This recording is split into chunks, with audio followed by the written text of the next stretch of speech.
Hello friends, मैं राकेश सोनी। आज मैं आप लोगों को इलेक्ट्रिक पावर डिस्ट्रीब्यूशन सिस्टम के बारे में एक्सप्लेन करूंगा। तो चलिए हम अपना वीडियो स्टार्ट करते हैं। इलेक्ट्रिक पावर डिस्ट्रीब्यूशन को एक्सप्लेन करने से पहले हम ये देखना चाहेंगे कि हमारा जो इंडस्ट्री है या फिर हमारा कॉरपोरेट बिल्डिंग्स है, उसमें जो वोल्टेज डिसाइड होता है वो किस बेसिस पे डिसाइड होता है। यहाँ पे हमें महाराष्ट्र इलेक्ट्रिसिटी बोर्ड का वोल्टेज लिमिट गाइडलाइन दिया गया है।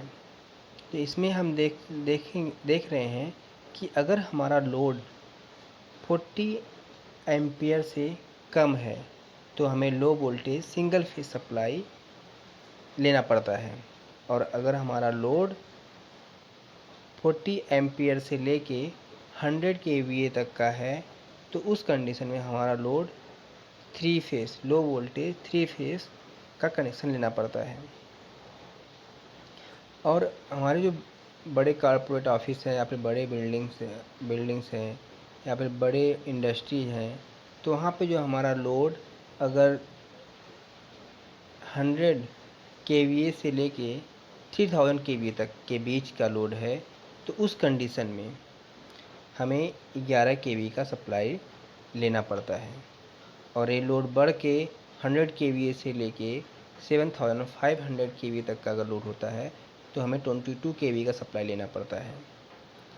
और ऐसे ही जब हमारा लोड 100 केवीए से लेके 10,000 केवी तक का होता है तो हमारा जो हमें सप्लाई 33 केवी का सप्लाई लेना पड़ता है। और जब हमारा लोड इससे एक्सीड करता है तो उस कंडीशन में हमें एक्स्ट्रा हाई वोल्टेज का सप्लाई लेना पड़ता है। तो यहाँ पे बात करें कि extra high voltage, low voltage, medium voltage, इसको जो है समझने के लिए हमने एक पहले भी वीडियो बनाया है वोल्टेज पर, जिसका मैं लिंक इसके डिस्क्रिप्शन में दे दूँगा, जिसे आप उसको देख के समझ सकते हैं। तो चलिए अब हम स्टार्ट करते हैं कि हमारा इलेक्ट्रिक पावर डिस्ट्रीब्यूशन सिस्टम के बारे में। जो हमारा बिल्डिंग्स हैं, कॉरपोरेट बिल्डिंग या फिर इंडस्ट्री या फिर रिफाइनरी, यहाँ पे जो हमारा लोड होगा वो लोड अब 100 केवीए से ज़्यादा होगा, जिसके लिए हमें 11 केवी, 22 केवी, 33 केवी या फिर एक्स्ट्रा हाई वोल्टेज का कनेक्शन लेना पड़ेगा। तो जब हमारा एक्स्ट्रा हाई वोल्टेज कनेक्शन लेना पड़ेगा तो और हमारा जो इंडस्ट्री है, इंडस्ट्री में जितने भी हमारे लोड्स होते हैं वो मैक्सिमम लो वोल्टेज से चलते हैं। मतलब लो वोल्टेज की बात करें तो 415 या फिर 240 वोल्ट पे ऑपरेट होते हैं। तो इस कंडीशन में हमें सिस्टम को डिस्ट्रीब्यूट करना पड़ेगा, वोल्टेज का डिस्ट्रीब्यूशन होगा, जिसको जो है हमारा जो वोल्टेज आएगा वो 11 केवी, 22 केवी या 33 केवी या फिर अब का जो केवी का सप्लाई हमारे इंडस्ट्री में जो आएगा उसको फिर हम डिस्ट्रीब्यूट किस तरीके से करते हैं उसको हम यहाँ पे समझेंगे। डिस्ट्रीब्यूशन को मेनली 5 टाइप में डिवाइड करते हैं। तो पहला है सिंगल रेडियल सिस्टम, जिसे हम आगे एक्सप्लेन करेंगे। दूसरा है loop primary and radial secondary system. तीसरा है primary selective and secondary radial system. Fourth है two source primary and secondary selective system. Fifth है स्पेयरिंग ट्रांसफार्मर सिस्टम। तो चलिए हम पहले को एक्सप्लेन करते हैं, सिंगल रेडियल सिस्टम।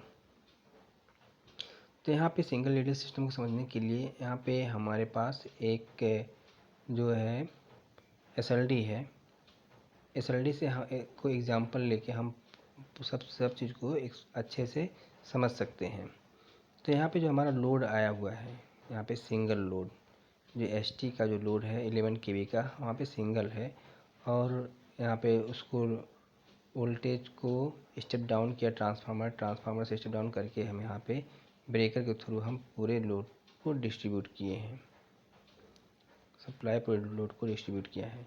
तो यहाँ पे हम देख रहे हैं कि हमारा जो सप्लाई 11 kV का जो आया है तो सिंगल आया है। इसका मतलब कि हमारा जो प्राइमरी हमारा सिंगल सिस्टम हो गया। तो अगर सिंगल सिस्टम हो गया, अगर हमारा पावर फेल होता है, से अगर हमारा प्राइमरी में सिंगल में मतलब सिस्टम हमारा पावर फेल होता है तो उस कंडीशन में हमारा पूरा लोड इंटरप्ट हो जाएगा, जिससे हमारा पूरा लोड इंटरप्शन बंद हो जाएगा जब तक पावर रिस्टोर नहीं होता है। तो यहाँ पे हमारा कोई रिडंडेंसी नहीं है। और अगर हमारा ट्रांसफार्मर फेल होता है, बात कर रहे हैं अगर हमारा सेकेंडरी साइड में ट्रांसफार्मर फेल हुआ या फिर हमारा ट्रांसफार्मर ब्रेकर फेल हुआ, तब भी हमारा पूरा लोड इंटरप्ट हो जाएगा, क्योंकि यहाँ पे भी हमारे पास कोई रिडंडेंसी नहीं है। तो ये जो हमारा यूज होता है छोटे प्लांट में, जो हमारा प्रोसेस बहुत टिपिकल नहीं है उसके लिए यूज करते हैं, या फिर लो कॉस्ट का जो सिस्टम है वहाँ के लिए यूज करते हैं। और ये जो सिंगल लीड सिस्टम है लो कॉस्टली होता है, कॉस्ट इसका ज़्यादा नहीं होता है। और अब बात करते हैं हम loop primary and radial secondary system. तो प्राइमरी साइड में देख रहे हैं कि हमारा जो दो फीडर आया है, feeder A and feeder B, दोनों जो है यहाँ पे लूपिंग किया गया है। अगर हमारा देख रहे हैं कि यहाँ पे हमारा जो लूप ए से पूरा हमारा लोड जो है कनेक्ट है।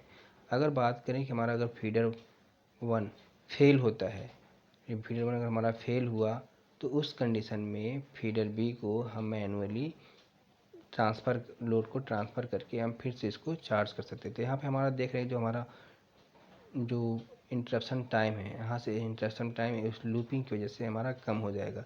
लेकिन बात करें अगर हमारा ट्रांसफार्मर या फिर ट्रांसफार्मर ब्रेकर की, अगर हम ट्रांसफार्मर और ट्रांसफार्मर ब्रेकर की बात करें, ट्रांसफार्मर ब्रेकर की, तो अगर हमारा फेल होता है तो उस कंडीशन में हमारा फिर से वो हमारा जो फिर ये जो लोड है, लोड इंटरप्ट हो जाएगा, बंद हो जाएगा, जब तक कि हमारा ब्रेकर या फिर ट्रांसफार्मर का प्रॉब्लम डिजॉल्व ना हो जाए। तो इसमें हमारा जो प्राइमरी साइड में थोड़ा रिडंडेंसी बढ़ गई, लेकिन इसका कॉस्ट बढ़ गया क्योंकि हमारे पास दो फीडर कनेक्ट करना पड़ा। दो फीडर कनेक्ट करने में यहाँ पे केबल और ये एसटी साइड का जो लूपिंग करने का जो सिस्टम है, ये सब इंक्रीज होने से इसकी कॉस्ट बढ़ गई। बट यहाँ पे रिडंडेंसी भी पहले के कंपेयर में ज़्यादा हो गई। यहाँ पे हम देख रहे हैं कि हमारे पास ट्रांसफार्मर अगर हम बढ़ा देते हैं, loop primary radial secondary radial system में अगर हम ट्रांसफार्मर यहाँ पे हमने बढ़ा दिया है, फिर हमारा लोड ज़्यादा है तो यहाँ पे हमने ट्रांसफार्मर बढ़ा दिया। ट्रांसफार्मर बढ़ाने के बाद तो यहाँ पे लूपिंग वही सेम कंडीशन यहाँ पे बी की, यहाँ पे अगर ए फेल होता है तो हमें यहाँ से जो अगर लूप 1 ए फेल होता है तो हम इसको जो है लूप बी से इस जो है लूप को हम कनेक्ट करके पूरे सप्लाई को दे सकते हैं। अगर हमारा सेकेंडरी का साइड का ब्रेकर या फिर ट्रांसफार्मर फेल होता है तो हमारा फिर जो यहाँ पे देख रहे हैं कि हमारा ये जो लोड इंटरप्ट हो जाएगा। तो अब चलते हैं हम तीसरे टाइप का, देखते हैं कि primary selective and secondary radial system. यहाँ पे देख रहे हैं हमारा जो प्राइमरी साइड में जो ये है, यहाँ पे हमने लूप को हटा के ब्रेकर लगा दिया। लूप को हटा के जब ब्रेकर लगा दिया तो यहाँ पे हमारा कॉस्ट इंक्रीज हो गया। लूप की जगह पर जब ब्रेकर लगाया, ब्रेकर बढ़ाने से हमारा कॉस्ट इंक्रीज हो गया। मतलब कि ये सिस्टम जो हमारा जो लूप वाले सिस्टम से कॉस्टली हो गया। अब देखते हैं रिडंडेंसी की बात करते हैं। रिडंडेंसी जो है यहाँ पे अगर हमारा लूप या फिर फीडर ए हमारा फेल होता है, बट हमारा ये जो हमारा इंटरलॉकिंग होता है यहाँ पे, अगर फीडर ए हमारा फेल होता है तो हमारा यहाँ पे मैनुअली या फिर ऑटोमेटिकली इसको हम